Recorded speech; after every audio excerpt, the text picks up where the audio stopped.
Ang hirap pala mapunta sa ganito, yung araw-araw mong kaaway ang sarili mo, magulong utak, magulong mundo, at isang pusong pagod ng umasa. Hindi ko na alam kung saan ako patungo, kung tama pa ba ang landas na tinatahak ko, o baka paikot-ikot lang ako sa parehong sakit na nararamdaman ko. Ang sarap pala sa pakiramdam na may tumatanggap sa'yo, no? Yung kahit bitbit mo ang mga lamat mo, hindi ka nila tinataboy. Sa tuwing may malungkot na pangyayari sa buhay ko, andyan ka para pagalingin ang nagdurugong puso. Handa kang saluhin ang bumabagsak kong ulo kapag pagod na akong lumaban.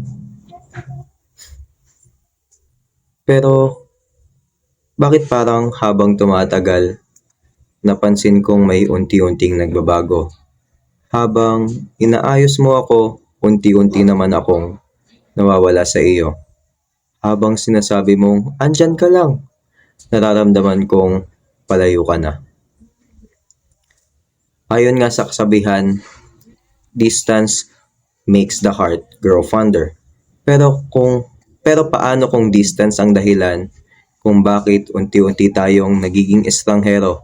Mas lumalayo ang pagitan, mas lumalabo ang pangako, at mas natututo akong magkunwaring okay lang.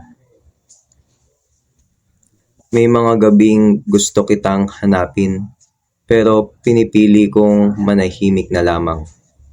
May mga salitang gusto kong kumawala, pero nilulunok ko na lang dahil minsan hindi lahat ng pagmamahal kailangan ipaglaban. Yung iba kailangang bitawan. Hindi pa rin malinaw kung saan ako patungo, pero alam kong hindi na ikaw ang dulo. Sa pagiging malayo mo, natuto akong tumayo mag-isa. Sa pagiging malabo ng lahat, natuto akong magdesisyon para sa sarili ko. At sa pagkawala mo, doon ko nahanap ang kalayaan ko. Mahal pa rin kita pero hindi na tulad ng dati. Hindi na yung handang masaktan, hindi na yung kayang maghintay kahit nauubos.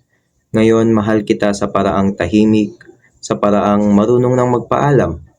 At ito ang katotohanang mahirap yakapin. May mga pagmamahalang totoo pero hindi itinadhana para manatili. Sa pagitan ng paghawak at pagbitaw, pinili kong maging alaala kaysa manatiling pangarap na kailanman hindi darating. Malayo ka na sa piling ko, malabo nang maging tayo, at malaya ka na dahil hindi na ako. Ako si Jillian B. Olmedo at ito ang aking spoken poetry tungkol sa malayo, malabo at malaya. Maraming salamat po sa panonood.